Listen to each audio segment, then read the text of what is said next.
আলুগুলো ভাজতে দিয়ে দিয়েছি। আলুগুলো ভাজা হোক। তারপর মোটামুটি লাল হয়ে গেছে আলুগুলো, এর বেশি আর লাল করব না।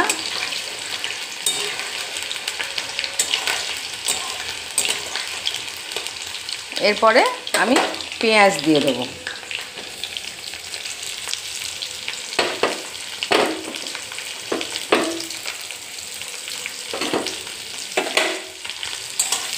আলুর সাথেই পেঁয়াজ একসাথে ভাজবো।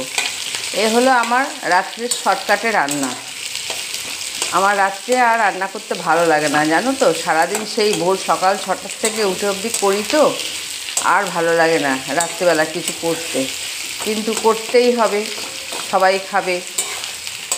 আমার কর্তামশাই খাবে, ছেলে খাবে, আমি খাবো।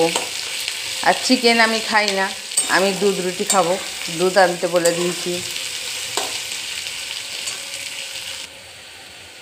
পেঁয়াজটাও হালকা ভাজা হয়ে গেছে।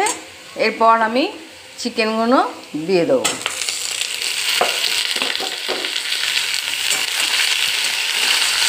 এবার চিকেনগুলো একটু ভেজে নেব।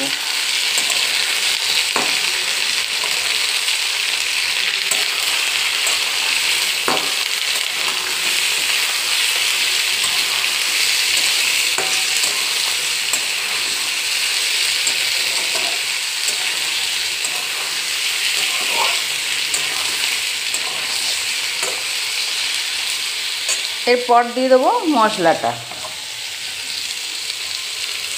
মশলাটা আমি একটু আগে বেটে রাখলাম।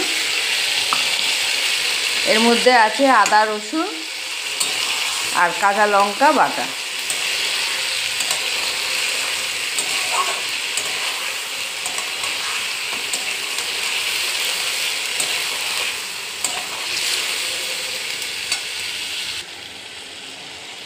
চিকেনটা প্রায় কষানো হয়ে এসছে। আর একটু কষিয়ে তারপর জল দেব।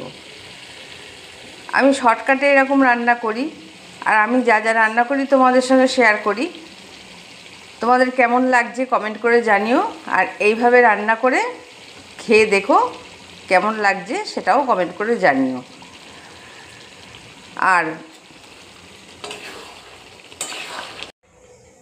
আমার প্রিয় বন্ধুরা, দেখো আমি এখন রুটির তরকারি করছি।